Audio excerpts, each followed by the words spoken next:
konsentrasi dan mengurangi rasa lelah. Selalu persiapkan air putih di tengah-tengah kesibukan Anda. Semangat pagi, salam sehat jasmani dan rohani. Berjumpa di pembelajaran pendidikan jasmani, olahraga dan kesehatan.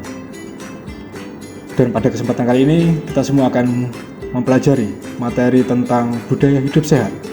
Yang pertama tentang status kesehatan, yang kedua bangun lebih pagi, yang ketiga minum air putih, yang keempat sarapan sehat, yang kelima aktivitas seimbang, yang keenam olahraga teratur, dan ketujuh pola makan yang sehat. Namun sebelum pembelajaran dimulai, ada baiknya kita tetap menerapkan protokol kesehatan dengan menggunakan masker, selalu mencuci tangan, dan menjaga jarak dengan orang-orang di sekitar kita. Kompetensi dasar di poin 3.9 membiasakan cara penerapan budaya hidup sehat dalam kehidupan sehari-hari.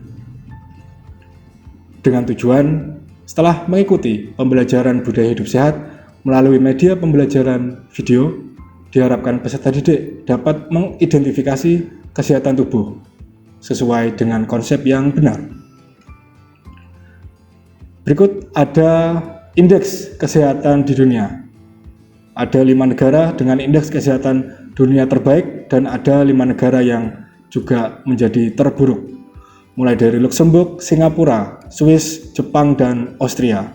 Sedangkan negara dengan indeks kesehatan terburuk Afrika Tengah, Chad, Guinea, Liberia, dan Benin.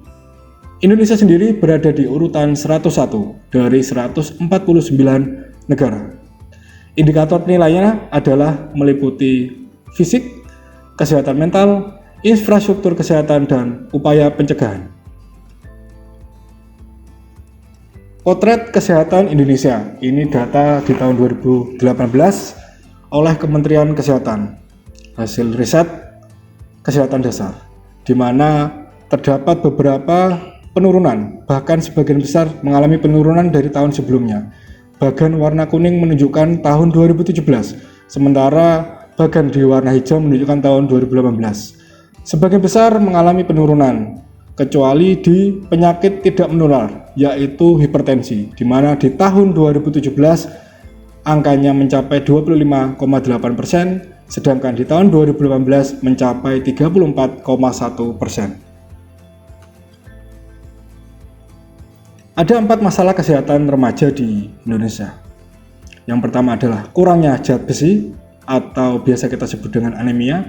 Yang kedua adalah kurangnya tinggi badan. Yang ketiga adalah kurang energi kronis atau terlalu kurus. Yang keempat adalah kegemukan atau obesitas. Nah, pembelajaran kali ini mengenai pola atau budaya hidup sehat yang nanti kita akan bahas satu persatu. Di pertemuan pertama ini kita membahas tentang status kesehatan, kemudian bangun lebih pagi, dan minum air putih. Yang pertama, status kesehatan. Ada cara yang paling sederhana untuk mengetahui kesehatan jantung kita. Yang pertama, dari memeriksa tekanan darah, di mana manusia normal itu 120 per 80 mm Hg. Kemudian cara kedua adalah memeriksa denyut nadi. Pada orang normal di usia 11-17 tahun, denyut nadi yang normal adalah 60-100 denyut per menit. Untuk lebih jelasnya, kita bisa melihat di website ini, di link bisa untuk sebagai pedoman menghitung denyut nadi. Berikutnya tentang ada namanya rumus Broska mengenai berat badan ideal. Jadi kita bisa mengecek atau memeriksa sebenarnya berat badan kita idealkah atau belumkah, terlalu kuruskah atau terlalu gemukkah. Jadi ini rumusnya, saya berikan contoh di tinggi badan saya. Ini untuk rumus yang laki-laki, tinggi saya 170. Hasilnya berat badan ideal saya seharusnya 63 kg. Begitu juga dengan penghitungan perempuan, perbedaannya hanya di persentasenya. Laki-laki pengalinya adalah 10%, sedangkan perempuan pengalinya 15%. Jadi kalau misalnya ada perempuan yang tingginya 160, berat badan idealnya adalah 51 menurut rumus Broska. Selain rumus Broska tadi, ada juga cara untuk menghitung indeks massa tubuh. Jadi untuk menentukan seseorang itu termasuk golongan berat badan idealkah, atau terlalu kurus ataupun terlalu gemuk. Begini perhitungannya, indeks massa tubuh sama dengan berat badan dalam kilogram dibagi tinggi badan dalam meter dikali tinggi badan dalam meter. Jadi kalau berat saya sekarang 68 sementara tinggi saya 1,7 meter, penghitungannya adalah 23,5.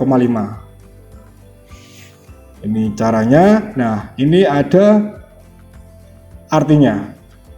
Nilai saya 23,5 berarti masih dikatakan berat badan yang ideal.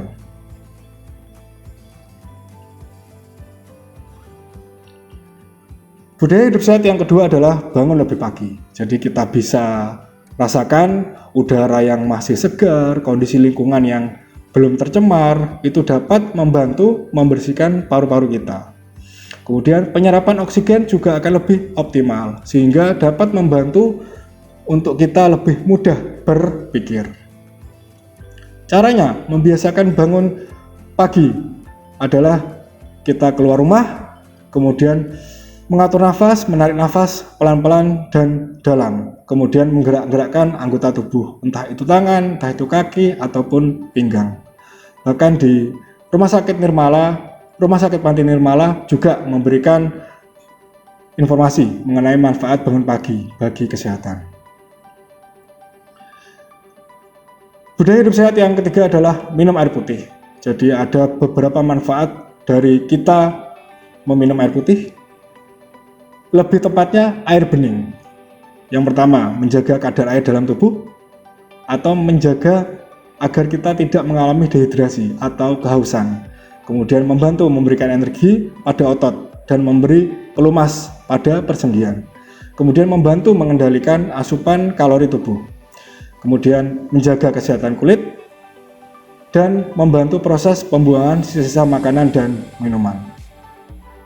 Nah, pertanyaannya, seberapa takaran normal manusia agar tidak mengalami kekurangan cairan? Nah, beberapa sumber menyebutkan bahwasannya air putih yang ideal kita minum setiap harinya adalah 8 gelas, yaitu sekitar 2 liter setiap hari. Nah, ini ada buku berjudul Body Wise dari Dr. Rachel Charlton Abrams. Dan beliau menyebutkan bahwa ada 5 cara mudah untuk mendapatkan kesehatan. Yang pertama adalah makan makanan yang sehat. Yang kedua, tidur yang cukup. Yang ketiga, aktif bergerak. 4, memberi serta mendapatkan kasih sayang. Dan kelima, memiliki tujuan hidup. Jadi jika kalau kita ingin mendapatkan kesehatan, kita bisa menerapkan 5 cara menurut Dr. Rachel Charlton Abrams ini. Terima kasih. Pertemuan pertama Budaya Hidup Sehat. Kita bertemu lagi pertemuan berikutnya. Sampai jumpa. Salam sehat jasmani dan rohani.